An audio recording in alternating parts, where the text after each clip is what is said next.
अमीर देशों का सारा जो ध्यान है वो नेट जीरो की तरफ है, जिसमें कि उन्होंने 2050 तक करने को कहा है, चाइना ने 2060, तो इंडिया ने 2070 का टारगेट कहा है। तो वो दूरदर्शिता जरूरी है, लेकिन हम बहुत लेट हो चुके हैं, इसलिए हमें अभी कदम उठाने हैं।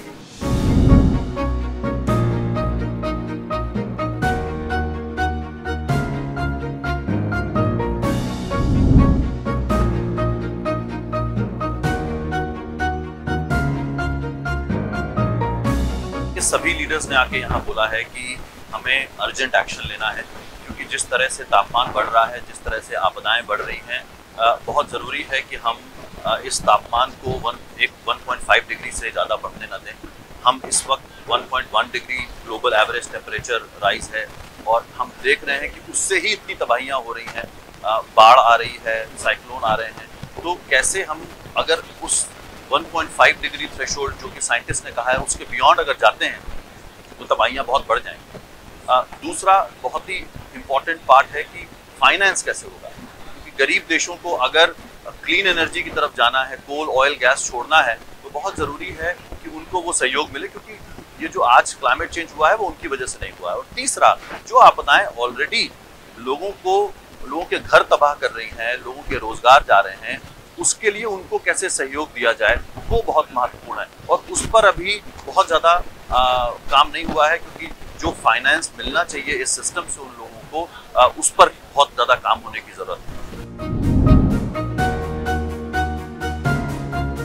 देखिए, ऐसा है, जो हम लोग जलवायु परिवर्तन की बात करते हैं, जो ग्लोबल वार्मिंग हुई है, जिसकी वजह से जलवायु परिवर्तन हो रहा है, वो वार्मिंग हुई है ग्रीन हाउस गैस एमिशन से। कार्बन डाइऑक्साइड हो गया, नाइट्रस ऑक्साइड हो गया, ये इंडस्ट्रियलाइजेशन से आया है, और जो कि अमीर देशों ने पिछले 150 साल में किया है, और उसी का वो फायदा उठा रहे हैं कि आज वो डेवलप्ड इकोनॉमीज हैं, जितना उन्होंने नेचुरल रिसोर्सेज को एक्सट्रैक्ट किया है। तो जब ये कन्वेंशन बना था 1992 में, तो ये जिम्मेदारी तय की गई थी कि अमीर देश जिनकी वजह से ये तबाही हो रही है, उनको ज़्यादा कदम उठाने होंगे, अपने देशों में एमिशन को कम करना होगा, ग्रीन हाउस गैसेस को कम करना होगा, और साथ में विकासशील देशों को सहयोग देना होगा कि वो भी क्लीन और ग्रीन डेवलपमेंट की तरफ जाएं, और जो तबाहियां हो रही हैं उससे जूझने में उनको मदद दी जाए। लेकिन हम ये देखते हैं कि जो अमीर देश हैं वो अपनी जिम्मेदारी नहीं निभा रहे हैं, बल्कि वो जिम्मेदारी वो विकासशील देशों के ऊपर डाल रहे हैं कि आप अपने आप पूरा ये ग्रीन डेवलपमेंट कीजिए, और जो उनको सहयोग देना था, जो उन्होंने कमिट किया था $100 बिलियन, उस पर भी वो खरे नहीं उतरे। बाइडेन के आने के बाद जो उनके डोमेस्टिक एक्शंस हैं, डेफिनेटली हमने उसमें बदलाव देखा है, क्योंकि ट्रंप ने वो सारी जो ग्रीन पॉलिसीज थी उनको रिवर्स कर दिया था।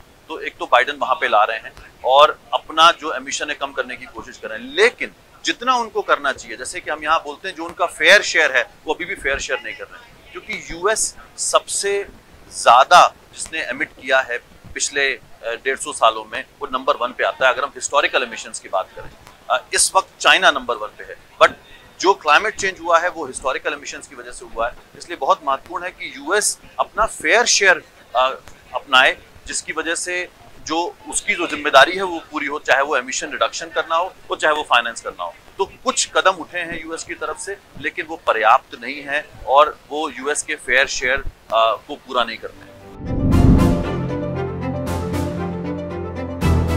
पीएम मोदी ने टारगेट सामने रखे हैं, वो महत्वपूर्ण है 2 एंगल से। एक, 5 में से 4 टारगेट जो हैं वो 2030 के लिए हैं, जो कि साइंटिस्ट कहते हैं कि अगर हमें तबाहियों को रोकना है और क्लाइमेट चेंज को 1.5 डिग्री के ऊपर नहीं जाने देना है, तो अभी एक्शन ज़्यादा जरूरी है। अमीर देशों का सारा जो ध्यान है वो नेट जीरो की तरफ है, जिसमें कि उन्होंने 2050 तक करने को कहा है, चाइना ने 2060, तो इंडिया ने 2070 का टारगेट कहा है। तो वो दूरदर्शिता जरूरी है, लेकिन हम बहुत लेट हो चुके हैं, इसलिए हमें अभी कदम उठाने हैं।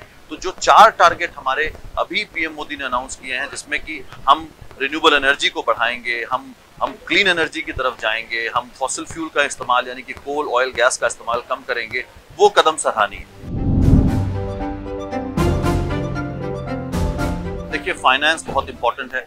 अगर हमने ये अश्योरेंस नहीं दिया गरीब देशों को कि अमीर देशों की जो जिम्मेदारी है फाइनेंस प्रोवाइड करने की, अगर वो फाइनेंस नहीं मिलता है तो गरीब देशों के लिए बड़ा मुश्किल है कि वो कोल ऑयल गैस से दूर जाएं और सोलर की तरफ जाएं या विंड पावर की तरफ जाएं। और सबसे महत्वपूर्ण ये है कि उनको फाइनेंशियल सपोर्ट चाहिए ताकि जो तबाहियां हो रही है उसके पहले की वो तैयारी कर सकें, और जो लोग अपना घर खो रहे हैं इस बाढ़ में, साइक्लोन से या सूखे से जो चपेट में आ रहे हैं, उनको क्या सहयोग मिलना चाहिए। तो ये इस वक्त एक बहुत ही बड़ा मुद्दा है यहाँ पर नेगोशिएशंस में कि उनको कोई सहयोग या सिस्टम नहीं देता है, तो हमें एक नया स्ट्रीम ऑफ फाइनेंस शुरू करना चाहिए ताकि उनको सहयोग मिल पाए।